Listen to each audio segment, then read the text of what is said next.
Hello, everyone. Happy Eclipse Day. If you are at anywhere in any swath of the path of the eclipse today, I hope it went well for you. Here in California, where I am, we had, I think it was like just under 47%. And this is the entertaining, this is a picture of me with my colander in the parking lot of my doctor's office as we were all running out and trying to see things. And because we're not at all close to the path of totality, I did not have glasses. And so this is me trying to play around with things like that. But one, just happy Eclipse Day.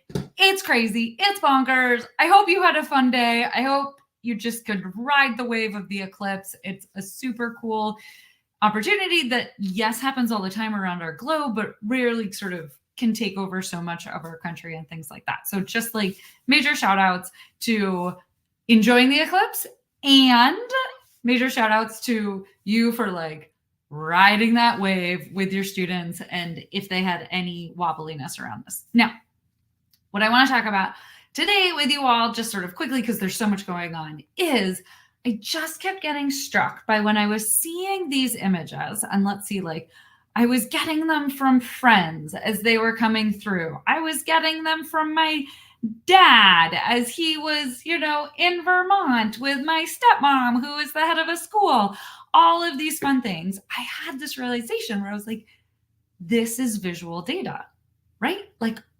All data are all around us in this crazy, sometimes overwhelming, but also really positive way. And what I think is really fun is yes, there are umpteen more traditional data visualizations and models and simulations and graphs of the eclipse and maps that we have been seeing in the days leading up. And I'm sure we will be seeing in the days leading out. There was, all those graphs of where totality is with predictions of the cloud cover and all of those things. All those data visualizations are really important.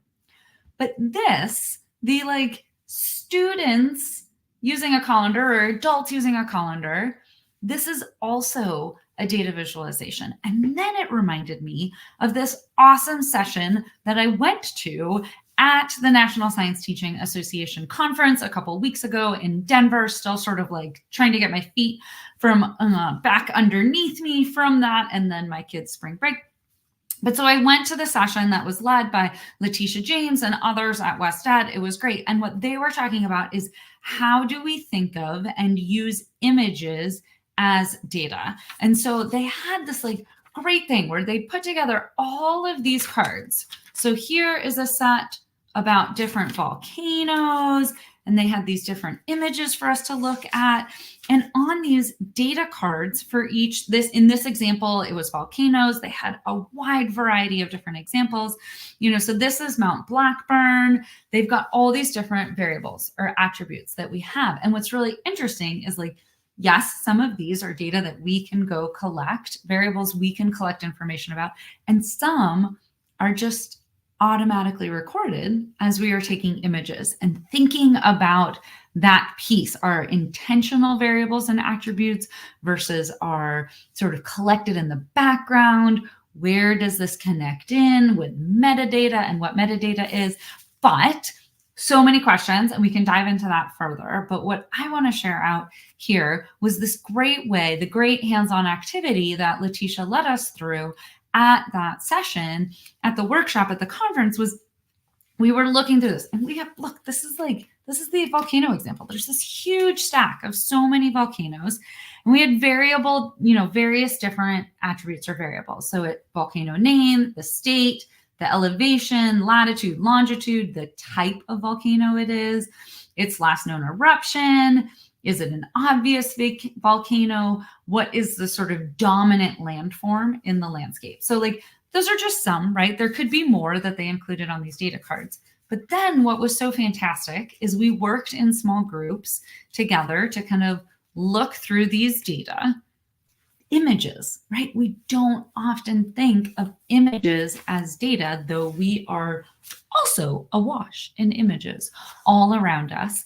And thinking about, so what kind of questions could we ask? What would we be interested in? And then, this is the awesome key part, how can we visualize it? So yes, they provided us the typical lined, chart paper, da da da da. But what I also loved is we were given, lots of different stickers of various sizes. So these stickers actually were small to go on the chart paper. We also had much bigger stickers if we didn't want to be boxed into those little boxes of the chart paper. We had different colored paper that we could use with. We had awesome things like Starburst to play with. I'm dropping them all over my desk because I'm trying to show you, which just like major shout out. I deeply appreciate candy at a conference, especially in the afternoon when your blood sugar's low and you're just still trying to absorb so many things. But they also create awesome opportunities for visualizations. We had connect dots like we use in our math class, which you could just use Lego bricks or like whatever the equivalent of a Lego brick is, right? All these different manipulatives that we had to visualize our questions about images.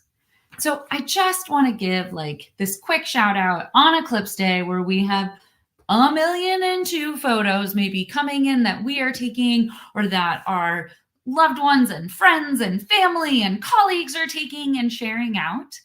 There is so much power and opportunity in looking at the data in our images and using images and looking at images as a way to think about data analysis and interpretation from a slightly different angle than our students typically think about it, where it has to be numbers, it has to be in a data table, it needs to go into a bar chart, a line chart, a scatter plot, a pie chart, whatever it is that we, we have these boxes that we put data into. And in fact, it is much wider than most of our students think. So my small note, I hope you enjoy whatever recovery you have post this amazing eclipse and that you get to watch videos if you want, and you can just turn it all off if you want as well. If you're like, I am done, I'm ready to be done. Don't worry, you get to be done for a couple decades before we've got another full solar eclipse coming our way here in the US. I hope you have a wonderful week as we are like fully in moving towards the middle of April. I will see you all again next week, 4 o'clock Pacific, 7 o'clock Eastern on our live